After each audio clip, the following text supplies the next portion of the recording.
Hello, I'm Cameron Swiggett, and I work on the dotloop product team. Over the next 15 to 20 minutes or so, I'm going to introduce you to responsive My Loops and all the new features and functionality that went into the development of this experience. At any time, please feel free to ping me with questions by writing in the chat box to the right of your screen. The amazing Pat Brosser will be here with me, answer in real time. Also, at the end of the presentation, I'll answer any additional questions you may have. So, what exactly is responsive design? Let's give a live demo of that. Right now what we're looking at is my screen, so I'm on a laptop, and you can imagine this is what it would look like on your laptop or desktop experience. But responsive design allows us to deliver all the functionality and usability you expect and demand from dotloop on any form factor your heart desires. So are you at a meeting, you meeting a client at an open house and want to create a loop on your tablet? Do you need to update the loop status while in line for coffee on your phone? Simply enter dotloop.com in your browser, and the new experience automatically optimizes for the given screen size. I'm going to give a live demonstration on my screen here. So as I mentioned prior, I'm on a laptop. What I'm going to do is start to simulate what it looks like as it gets smaller. So everything moves proportionally, right? So you can imagine I'm on a smaller screen right now, or maybe a smaller laptop. We're going to get to a point, though, where the three cards that you see, or the three loops right here, have shifted to two. So this is simulating perhaps more of a larger iPad or a larger tablet. That said, we'll get smaller. So now maybe we're on a smaller iPad, smaller tablet. And there's going to be a point where we have now transitioned to simulate what would look like on a phone. So your iPhone, your Android device. As you can see here, we now have one loop per row. And we're going to get smaller and smaller. Perhaps this is exactly what it would look like on your larger iPhone device. So the great thing about this is that you have all the functionality that existed on the two prior bigger sizes, so both tablet and desktop or laptop. You can change the type, you can change the status, you can edit tags if you have those permissions, you can enter an occupancy date. Everything that you can do on desktop, you can do on your phone or tablet. And that's the beauty of responsive design. We're giving you all that features without having to compromise on the screen size. So I'm going to go back to the full size, and let's give the new page a whirl together and walk through some expected workflows to get a better understanding for the product. You've probably noticed that visually a lot has changed. We'll get into each component, but for now, let's work our way top down. So profile selection, as well as customer support contact information, account settings, and the sign out button all reside in this new dynamic menu that I just opened. If you are one of the select few with more than 10 profiles, we give the ability to search for your desired profile for improved accessibility. I'm going to remain in this admin for webinar demo office profile. Below these familiar icons at top, we see a banner announcing the arrival of the new experience, as well as a way of contacting us and opting out. Opting out being this go back button here, contact right here at the beta.dotloop.com. I'd like to note that the beta.dotloop.com email address goes to my personal inbox, and I take pride in reading every single email that comes in, so please don't hesitate to use that if you have any future requests or suggestions. We will be using this alert in general in the future to call your attention to any new product changes or critical information. So working our way down, we see two more links. We have activity log notifications. Both of these link out to standalone pages, which are unchanged from what you're already familiar with. We will continue to develop a new experience for each of these to make the responsive My Loops even more seamless. Next in line is creating a loop. That'd be this add loop button here. We've gone to a more traditional multi-step process. I'm going to click that to improve usability and ensure we're capturing key information early. First things first, we are prompted to enter an address or MLS number. That said, I know that not all loops start with an address. So if you're working with a client, please feel free to enter whatever title or name is appropriate to you. For this demo, I'm going to enter 13555 Zaner Road right here. So North Alabama MLS. It's a listing price listed by a certain individual. So this is an MLS listing. The system, when I click on it, is going to prompt us to confirm certain details and alert us that we're going to be importing some data from the MLS itself. So you have the option to say no thanks or import the data. I'm going to import the data.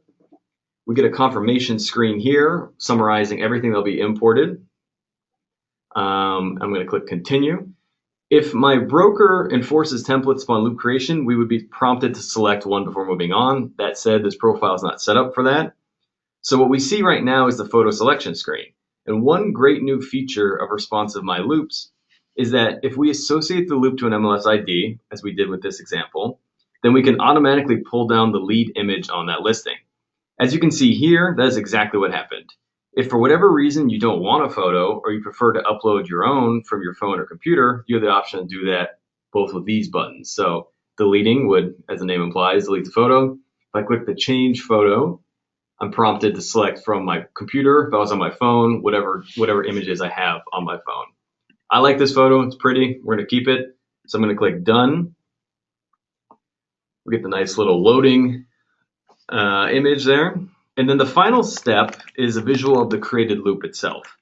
This loop card is in fact interactive, so if you want to change the status, the type, the price, the closing date, you're more than welcome to.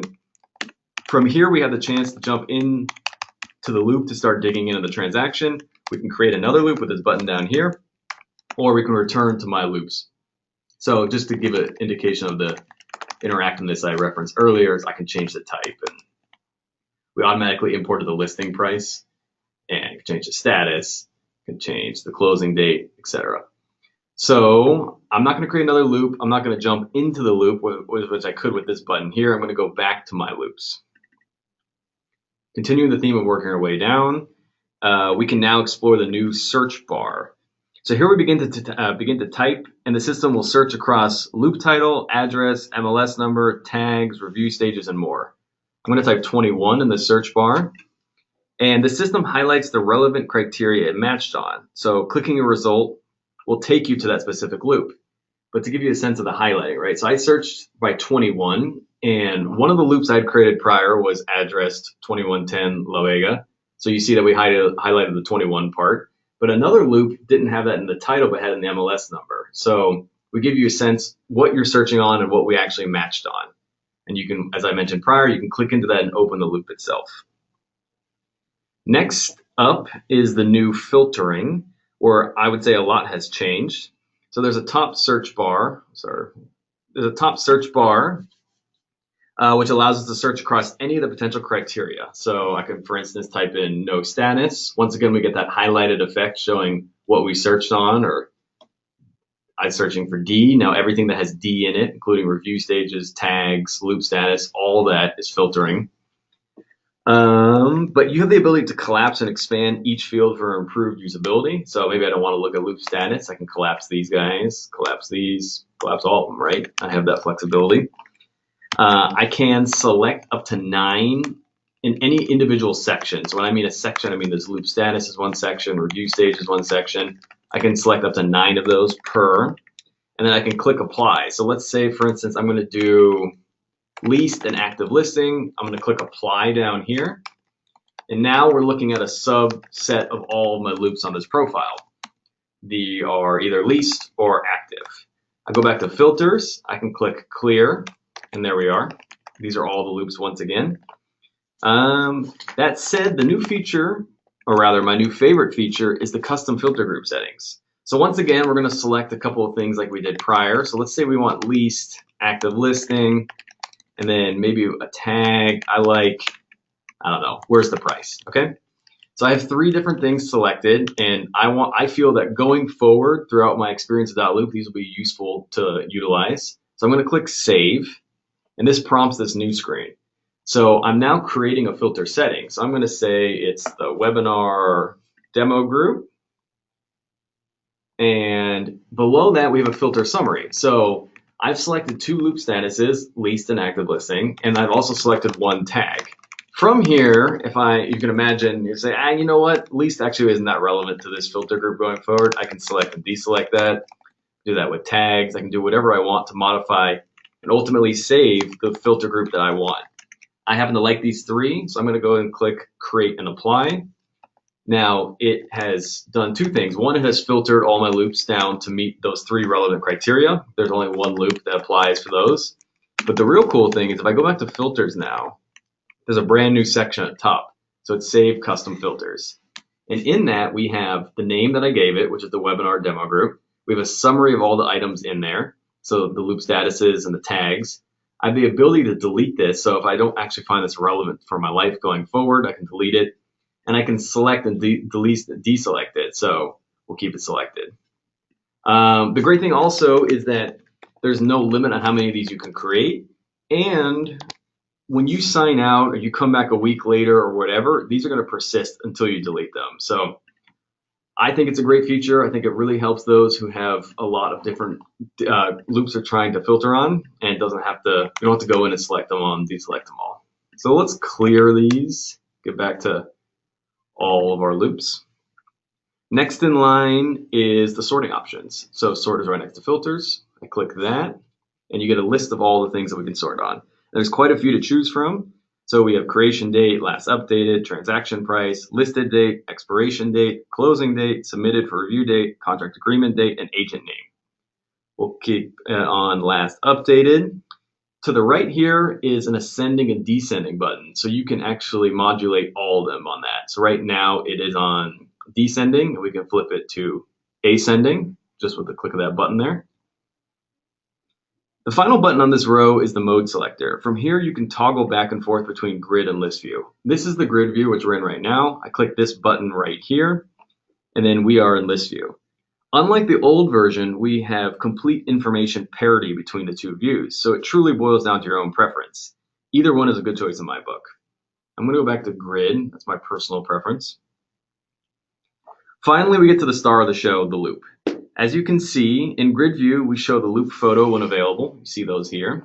If not, we rotate some placeholder artwork. This is what I consider the placeholder artwork. We actually, as you can see, have a few that we will select from. The key with the loop cards, or in respect to list view, each line, is that much of the information is actionable and all changes port over to loop details. So you can set the type, the status, the price, the closing date. You can view the loop creator. You can sort criteria, as well as add tags if you're an admin. One great feature is that some of the fields dynamically change to reflect the appropriate price or stage of the transaction. As an example, a loop with a listing for sale type shows the listing price, whereas a purchase loop uses the sale price. We can give an example of that. So I'll do listing for sale. I'll enter status, and let's say it's an active listing. As you see here, it's saying listing. I can enter the listing price. So let's say it's 400,000 or 40,000.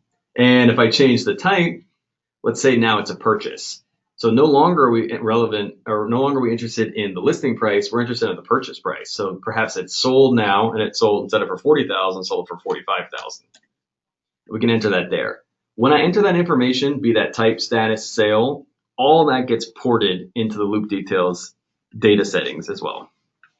I can click on the closing date here, which brings up a calendar view, where we can populate the appropriate closing date. So let's say we're going to close, we'll switch over to June. We're going to close June 22nd. As you see here, that number is populated there. So we're closing June 22nd, 2018. And as the days progress from now between June 22nd, this meter appropriately marches forward until we get to the completion date. Finally, if we click Edit Tags, let me find you a better example perhaps. If we click Edit Tags, which is this button down here, we see a menu displaying all the tags currently associated with that loop. The X button removes that from the loop. So as you can see right here, there's a check mark next to 2-year lease. This is a tag I created specifically for this loop. I have the ability to remove that. These are other tags I have created on this profile. So where's the price and filed? That said, these are not applied to that specific card. I can, if I click it, for instance, apply them. So now these two are there. Or I'm saying, you know what, that's not relevant to me. I'll click the X and get it out. The other thing I can do is maybe these 3 tags aren't perfect for me. So I want to create a new tag. So let's say I want this tag to be called demo. As I'm typing, we're searching across all the tags that you've ever created to see if we can auto match it for you. In this case, I've never created a demo, so this is a brand new one. So I click this button, create a new tag, demo. Now I have 2-year lease and demo applied. So we go back here, and you see on the card, we have 2-year lease and demo tags applied. So that's the tour of the brand new responsive MyLoops experience. I'm sure there are a lot of questions to cover, but before we dive into specifics, I want to mention one more thing. So this experience, while opt-in, is by no means a demo or limited scope environment. This experience is here to stay, and everything you do will work and function as you would expect on the old loop experience. We are currently in development to redo the rest of the pages so that they're responsive. as well including the inside of the loop. So we continue to develop and deliver new features and improve your experience with dotloop overall. Now, I'd love to open up the discussion to any additional questions you may have, and thank you for your time. When does this go live? When does this go live? This is live. So from beta to live. Oh, yeah. So you actually can use this now. As an example, I'm going to opt out real quick. So I click the go back button, and this is the old experience you're used to. There's this banner right here. It says click here for early access to the new and improved loops. Once you click that, you're in it. And everything you do going forward works. So you can use it, love it, get used to it, and give us any feedback on how we can improve it. But know that everything you do here will work, and we want to make sure that the rest of the site is working very similarly. Cool. I think we have a manager and admin with concerns that their agents can now add tags. Can we dispel that? Yeah, agents cannot add tags. Yeah, they cannot. Perfect. So I can give you an example. So I will switch to a non-admin view. As you can see here, there's no tag creation. There's no ability to add it. I'll go back to that admin one.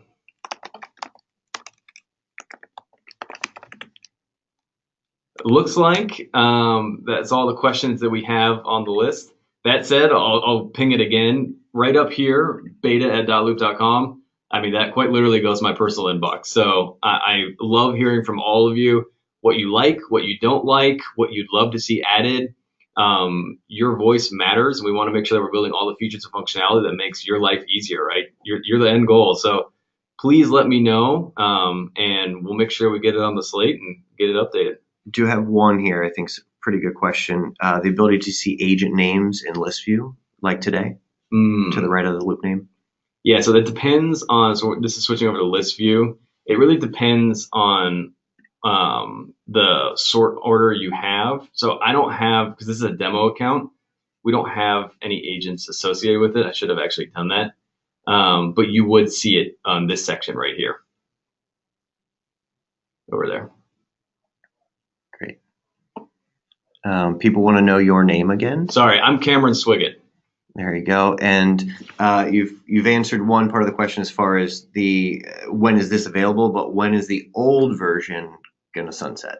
Yeah, that's fair. So I actually can't give you a definitive date on that right now. What we'd like to have is more and more users opting in, giving more feedback.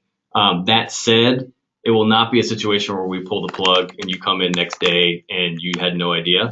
We'd like to get people more and more comfortable with it. There will be an aggressive marketing push. We will also be emailing out to alert you the date far in advance so that you're comfortable with it. That said, I really encourage everyone to experience it. I truly believe it's a better experience. And if there is something that you feel isn't better, let me know, because the team here is very excited to make sure that we've accomplished the end goal of making this a better product. And we also let everyone know that this is being recorded and they will have access to it later. Yes, this is being recorded and we will somehow disseminate that out. Do you know how we'll share that out? TBD. TBD how we'll share that out. That said, this is being recorded. So for any future reference, if you want to go back and see, oh, how did he add a tag or how did he change that status or create that loop? Hopefully that'll be a good guide for you. And can you explain the difference between like the mobile app experience versus this experience? I think there's a little bit of confusion. Yeah, so it's a good point, and it's a little bit difficult one to wrap your head around. So we have dedicated apps. We have an iOS app, we have an Android app. You would download that in the Play Store. What I'm talking about is like when you click on Safari or you click on Chrome on your phone and you enter in a browser and you enter dotloop.com. This is the experience that you'd be taken to. Prior, that mobile experience wasn't up to par. We only had the apps. We're trying to give everyone the means to access dotloop and use all the features in a way that they're most comfortable with. So some will always prefer the apps. Some will prefer the mobile experience, this responsive experience that we're building out. So we just want to make sure we're covering all our bases and that when you are in line at the Starbucks and you need to do something, we've given you the means to do that because we know how mobile a lot of you are and how important it is for you to have that functionality when you're on the road doing your job. All right, and remind them one more time how to opt into this view. Perfect, yeah, so how to opt in and opt out. I'm gonna opt out again. So this is the old experience, and there's this banner up here. It's dismissible. I would recommend not dismissing it. And then it says, click here for early access to the new and improved loops page. It's that link right here. I click that, and then I'm opted in. And the opt out is this go back button. So opt in, opt out, and it's this guy right here. So that's how you opt in. And this is going to be the recording is going to go out on social as well as our May newsletter. Yeah, and make sure you guys heard that. It's going to go out in social as well as the May newsletter in terms of the recording that we just did. Sorry, we're waiting for maybe more questions. Yeah, I think we covered everything. If there's any other trainings, webinars, anything like this coming up, maybe we can share, or if that's all TBD too, I don't know. Yeah, it's a little bit TBD in terms of the next training. I'm hoping that the recording of this is helpful. That said, it's my first time doing it, but very happy to do it again. It's been fun, and certainly if we have any new features or functionality that comes out that justifies that, I'd be very happy to do that. And without a doubt, when we do the inside of a loop, what we call the loop details, and we get that in a responsive experience, which sneak peek, we'll have a lot of cool new functionality, which you guys have been asking for a long time. We will do a lot of these trainings and comprehensive videos. So, all right, we have overwhelming people wanting to look at tags again. Okay, looks like it's very exciting to folks that they want to tag. So yeah, let's take a look at tags. It looks like that's a common request here. So let's take a look at it this way. So you'll see I'm in an admin profile once again because I'm not an agent, and you have this button down here. It's edit tags. The whole thing is clickable. So whether you want to click that little icon, click the edit tags, click that little caret, all of that's clickable. I click it, and this list will expand infinitely depending on how many you have. So I know from having explored some of the accounts out there that there are a lot of tags, and that's why we give you this ability to filter on them as well as search for them. I've only created 4, but let's create a couple more as an example. I'm creating 1, 2, 3. There's no tag 1, 2, 3. Maybe we're just gonna start making some junk here. So I'm creating a bunch of new tags. As you can see, they're all expanding in my list. And I can scroll it because now it's below the fold a little bit. And when I'm creating a new tag in this view, I'm also applying that tag simultaneously. So in the event, so it looks like I created the 1, 2, 3. I created this one, and this one. And the check mark indicates the fact that these 4 are specifically applying to that loop and that loop only right now. I say, you know what, 1, 2, 3 is not for me. I don't think this actually should go on 511. I click the X, it's gone. I can do the same with 818. I can do all that. Now, what's important to note, so let's say I've removed all the tags on the specific listing, or rather this loop. That said, I didn't remove the tag in general from the system. Those all still exist. You see if I scroll down here, 1, 2, 3, they're all still there. I click on that guy, 1, 2, 3, it's back and it's applied. So I can click off, and then this is where the tags will reside on the card itself. So when you're scrolling, you're like, what is that one again? Oh yeah, that's 1, 2, 3. And we can add, I'll just go ahead and add a bunch of them, right, to make this. And this is all the tags. They're all this dot separated. And yeah, obviously, I think there's probably a realistic limit on how long your tag will be, but we'll expand the card, and that's sort of the beauty of responsive nature, right, is we'll expand the card to fit all the tags going forward. So maybe you can't tell in the back, but the card is actually getting taller to accommodate all the new line items. Whereas in the prior experience, we would ellipses or cut off or truncate those because we simply didn't have the means technologically to expand that view with the design and everything. Now we can do it. So if you want to go crazy and add 1 million tags, we have the design and the means of providing you with that. I hope that drives at the majority of the tag questions. Good. Cool. It looks like we are going to give you 4 minutes back. Once again, I'd really like to thank you for all the time you've given me. We're really excited about all the changes we're doing out here. We're excited to deliver new features for you all. And if you have any questions, concerns, feedback, beta@dotloop.com. And yeah, look forward to hearing from you all. Thanks, guys.